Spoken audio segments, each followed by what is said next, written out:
Hi guys, today we're going to take a look at Medusa Tower for a 275 plus Sorcerer. You can expect to make around 2.7kk raw per hour with about 250k profit per hour.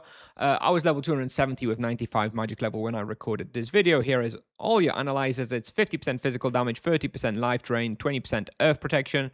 So yeah, make sure to get some life drain if possible, some earth protection, but it's not too hard to be honest. So I wouldn't be too fussed. Just don't like box 8 creatures and you should be more or less fine. There is no access quest required. I do strongly recommend you pick up some Grizzly Adams for this task. You can do Serpent Spawns, Behemoths, and Medusas here, so definitely worthwhile.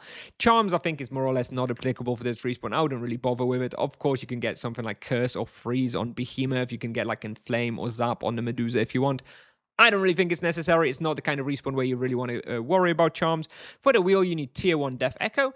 And the only interesting part about this respawn is what comes next. So you will actually need to be switching between 2 masteries here. So you want to be using the Death Mastery on the floors which have the Behemoths, which I believe are just 2 different floors, 2 or 3 floors. I can't remember. It's the bottom 2 or bottom 3 floors that you hunt.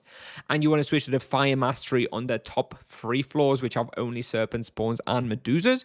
However, you can still use the same rotation. It's still just the same rotation. Great Fire Wave, Death Echo. So if you have that on the multi-action, it doesn't really change. You can keep the same multi-action. The first time you switch to this multi-action, you may use the wrong spell in the rotation, but it doesn't really matter.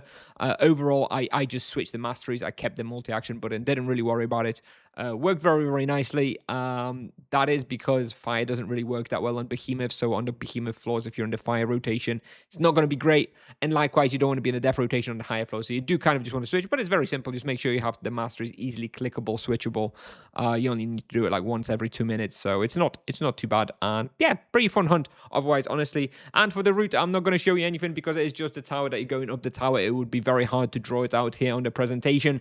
Anyways, so just watch the video. But honestly, just go up the tower, use the trapdoor to go all the way down to the bottom. And that is it.